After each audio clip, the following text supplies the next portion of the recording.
बड़े देखिए जो संसार में आए हैं ये शाश्वत सत्य है कि उसको एक दिन तो ये संसार छोड़ के जाना ही पड़ता है। आज हमने एक अनुपम अमूल्य रत्न खोया है। इसका हमारे समाज को, पूरे जैन समाज में एक दुख की लहर छाई है।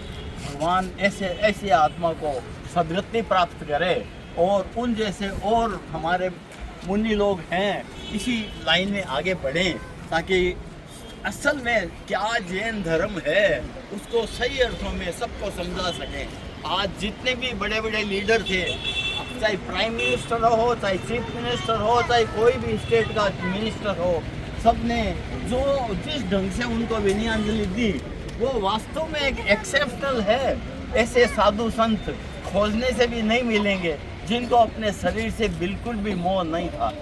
वो मानते थे ये शरीर तो पुद्गल है, ये कभी भी छोड़ के चला जाएगा।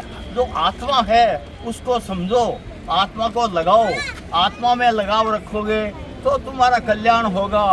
शरीर से कुछ नहीं होना है, शरीर तो एक साधन बनाया है, उसके द्वारा अपन आगे बढ़ सकते हैं। आचार्य भगवान के बारे में क्या कहें, सूरज को दीपक दिखाने के समान है। आचार्य भगवान सिर्फ जैनेतर ही नहीं, पूरे संसार के एक मार्गदर्शक थे। उनके पास कोई भी जाता, वो कभी जैन धर्म की चर्चा नहीं करते, वो किसी की चर्चा नहीं, वो मानवता की चर्चा करते। उनके जीवन में कई सिद्धांत हैं जो आज से 1000 साल पहले महावीर या उन्होंने बताए थे, उनको पच्चिनों पे वो चल रहे थे। उनके बारे में क्या कहे, उन्होंने 500 दीक्षाएँ दी और एक से एक मुनि जो 22-22 साल में थे उनको दीक्षा दी। उन्होंने जीवन में कभी नमक ग्रहण नहीं किया, कभी किसी हरी सब्जी का त्याग कर दिया, उन्होंने दूध का त्याग कर दिया, सिर्फ दाल और रोटी एक समय और एक टाइम पानी लेते थे। जिंदगी में कभी चटाई सोने का नहीं, एक करवट सोते थे रात में 4 घंटे। ऐसे संत जिनको अपने प्रधानमंत्री खुद नरेंद्र मोदी वहाँ जाके आए, उनसे 15 मिनट की मीटिंग थी, जो 1.5 घंटे बैठ के आए, वो बोले ऐसे साधु मैंने मेरे जीवन में नहीं देखा।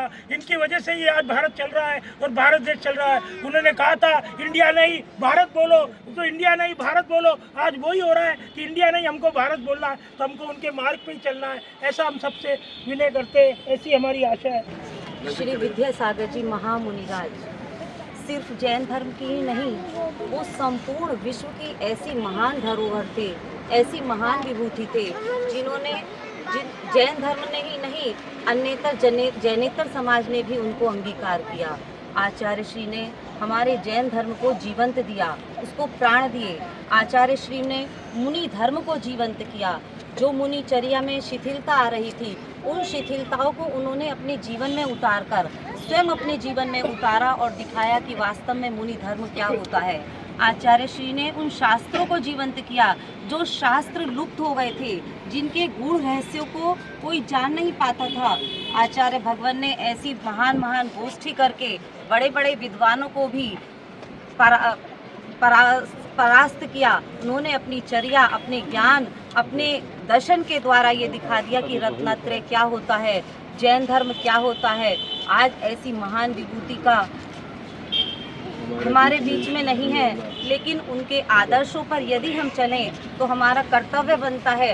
ये तो पता ही है कि जो जीव आया है उसको एक दिन जाना है, लेकिन उनके मार्ग पर अनुसरण करके हम उनको जीवंत रख सकते हैं। आचार्य श्री को सदा सदा के लिए हम सभी का कर्तव्य बनता है कि आचार्य भगवान के दिखाए हुए मार्ग पर हम सदैव चलकर उसमें जरा भी शिथिलता नहीं आने देंगे और पूरे संघ का हमारे ऊपर सदैव वरदहस्त रहेगा। इन्हीं शुभकामनाओं के साथ समस्त दिगंबर गांधी धाम जैन समाज आचार्य श्री को नमन।